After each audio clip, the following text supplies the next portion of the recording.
أعوذ بالله من الشيطان الرجيم.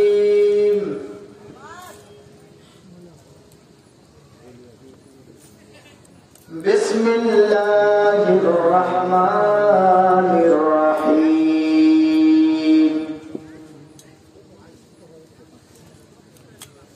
وإنك لعلى خلق عظيم.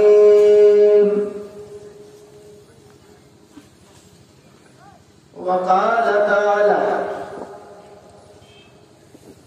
بسم الله الرحمن الرحيم. وما أرسلناك إلا رحمة للعالمين.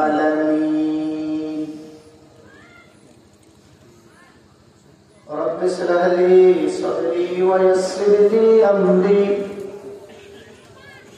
واحلل عقدة من لساني يفقهوا قولي. رب زدني علما. حمد و ثنا کبریائی و بڑائی اس اللہ رب العالمین کے لیے ہے جو اللہ خالق ہے، مالک ہے، سمیع ہے، بصیر ہے، جو علی کل شیء قدیر ہے. ہر چیز پر وہ اللہ قدرت رکھنے والا ہے. اسی اللہ سے ہم یہ دعا کرتے ہیں کہ بار الہ درود و سلام کے بے شمار پھولوں کی بارش فرما، اپنے تمام انبیاء کرام پر، بالخصوص آخری نبی آمنہ کے لال، مکہ اور مدینہ کے گلیوں کے سردار جناب محمد الرسول اللہ صلی اللہ علیہ وسلم پر اللہم صلی وسلم. محترم سامعین کرام، قرآن کریم کی جو آیت کریمہ آپ لوگوں کے سامنے پڑھی گئی ہے، میں اسی آیت کو سامنے رکھ کر کے کچھ قرآن و حدیث کی باتیں آپ کے سامنے رکھوں گا. دعا ہے اللہ رب العالمین سے کہ بار الہ کہنے والے کو بھی اور سننے والے کو بھی سب کو عمل کی پوری توفیق عطا کرے. چونکہ شاید مجھے 1 گھنٹہ ٹائم دیا گیا ہے، اسی لیے میں ڈائریکٹ اپنے موضوع پر آیا. میں اپنی بات شروع کرنے سے پہلے بس 4 سے 5 منٹ آپ کے ذہن کو میں دوسری طرف لے جانا چاہتا ہوں تاکہ بعد میں آنے والی باتیں آپ کما تو سمجھ سکیں. یہ جو زمین ہے یہ کس نے بنائی ہے؟ کس نے؟ کوئی جواب دیجیے. اللہ. جس پر ہم چلتے ہیں، رہتے ہیں، بستے ہیں، بڑے بڑے بلڈنگ بناتے ہیں، یہ زمین اللہ رب العالمین نے. اور یہ زمین صرف مسلمانوں ہی کے لیے نہیں، اس میں ہندو بھی رہتے ہیں، سکھ بھی رہتے ہیں، عیسائی بھی رہتے ہیں، بدھسٹ بھی رہتے ہیں، سب مل کر کے اللہ رب العالمین کی اس زمین میں رہتے ہیں. اور قرآن و حدیث کا آپ مطالعہ کریں تو آپ کہیں نہیں دکھا سکتے ہیں کہ یہ زمین اللہ رب العالمین نے صرف مسلمانوں ہی کے لیے بنایا، اس میں سب مل کے رہے۔ مثال کے طور پر جب اللہ رب العالمین رحمت کی بارش برساتا ہے تو صرف مسلمانوں ہی کے کھیت میں نہیں، ایک ہندو کے کھیت میں بھی اللہ پانی دیتا ہے، ایک عیسائی کے کھیت میں بھی اللہ پانی دیتا ہے، ایک بدھسٹ کے کھیت میں بھی اللہ پانی دیتا ہے۔ اللہ اپنی رحمت کی بارش سب کو دیتا ہے۔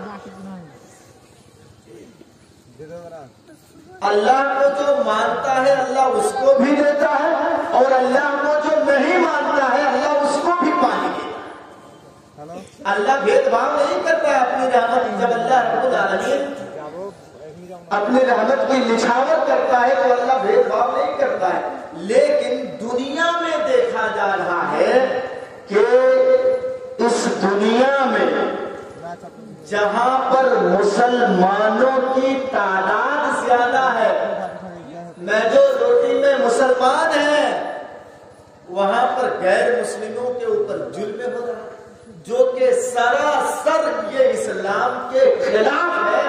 میں اپنے مسلمان بھائیوں سے کہتا ہوں، جہاں پر مسلمانوں کی تعداد، جہاں پر مسلمانوں کی سنکھیا زیادہ ہے، وہاں پر غیر مسلموں کے اوپر ظلم ہو رہا ہے، حالانکہ یہ سراسر اسلام کے خلاف ہے۔ اسلام اس کی اجازت نہیں، بلکہ اسلام کو ڈنکے کی چوٹ اعلان کرتا ہے، من قتل نفسا، جس نے کسی ایک نفس کو قتل کر دیا۔ دیکھیے یہاں پر ہندو مسلم کی قید نہیں ہے، ہندو مسلم کی قید نہیں ہے، جس نے کسی ایک منشیہ کو، ایک انسان کو، ایک نفس کو جس نے قتل کر دیا، فَكَأَنَّمَا قَتَلَ النَّاسَ جَمِيعًا، تو اس نے ایک انسان کو نہیں بلکہ پوری انسانیت کو اس نے مار ڈالا۔ میں نے کہا نا، اسلام اس کی اجازت نہیں دیتا ہے کہ جہاں پر تمہاری تعداد زیادہ ہو تو وہاں غیر مسلموں کے اوپر ظلم کرو،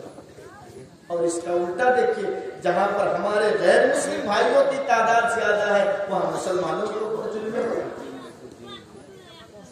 اسی لیے بہت سوچ سمجھ کر کے یہ ٹاپک، چونکہ ابھی ہندوستان کا ماحول صحیح نہیں ہے، میں نے بہت سوچ سمجھ کر کے یہ موضوع، یہ عنوان میں آپ کے سامنے رکھنے جا رہا ہوں کہ اے میرے مسلمان بھائیوں، اگر ہم اور آپ جناب محمد الرسول اللہ صلی اللہ تعالی علیہ وسلم کے اخلاق کو، آپ کے اوصاف کو اگر ہم اپنے اندر پیدا کر لیں تو میں کہتا ہوں قسم خدا کی، یہ غیر مسلم دنیا آٹومیٹک اسلام قبول کر گی۔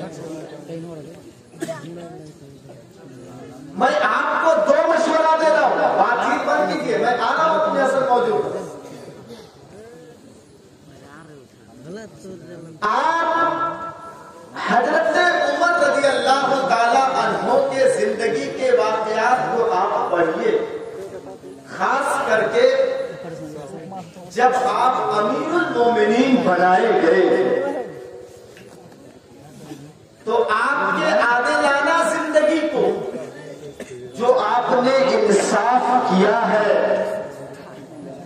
انصاف کے، عدل کے واقعات کو پڑھنے کے بعد آپ کو یہ اندازہ لگے گا۔ میں تو کہتا ہوں کہ اگر حضرت عمر رضی اللہ تعالیٰ عنہ کے قانون کو اس ہندوستان کے اندر نافذ کر دیا جائے تو خون خرابہ ہی ختم، خون خرابہ ہی ختم ہو جائے گا۔ اور جناب محمد رسول اللہ صلی اللہ تعالیٰ علیہ وسلم کے اخلاق کو اگر مسلمان اپنے اندر پیدا کر لے تو یہ غیر مسلم دنیا آٹومیٹک اسلام قبول کرتی چلی جائے گی۔ میرے بھائیوں، نہ مولوی کو 2 گھنٹہ بولنے کی ضرورت ہے، نہ لکھنے والے کو لکھنے کی ضرورت ہے، بس مسلمان صرف اور صرف نبی کے اخلاق کو اگر اپنے اندر پیدا کر لے تو یہ غیر مسلم دنیا آٹومیٹک اسلام قبول کرتی چلی جائے گی۔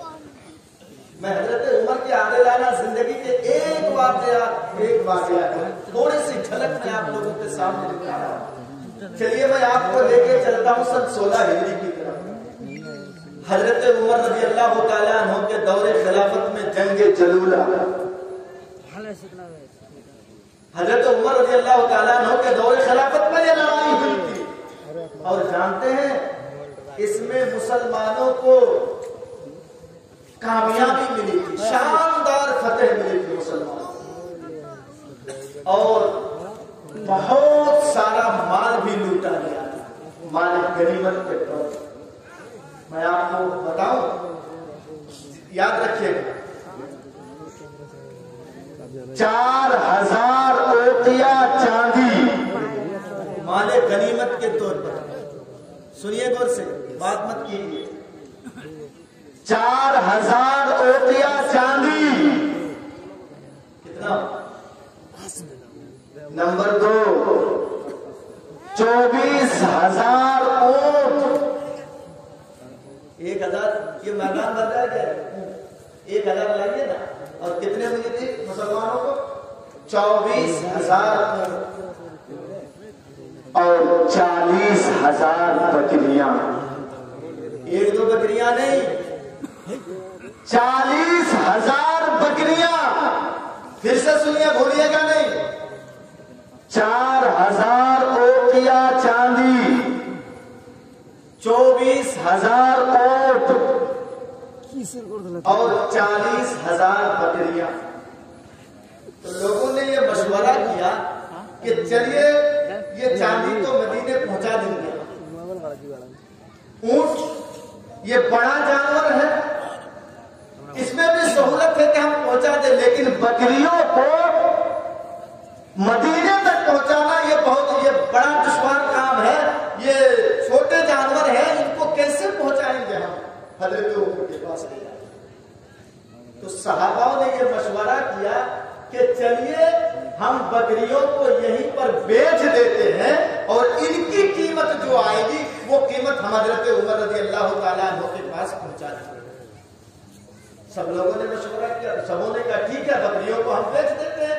تو وہیں پر حضرت عبداللہ ابن عمر بھی وہیں پر موجود تھے، تو انہوں نے کہا چلیے بھائی میں بھی خرید و فروخت کا کام کرتا ہوں، اگر تم بکریاں بیچنا ہی چاہتے ہو تو میں خرید لیتا ہوں۔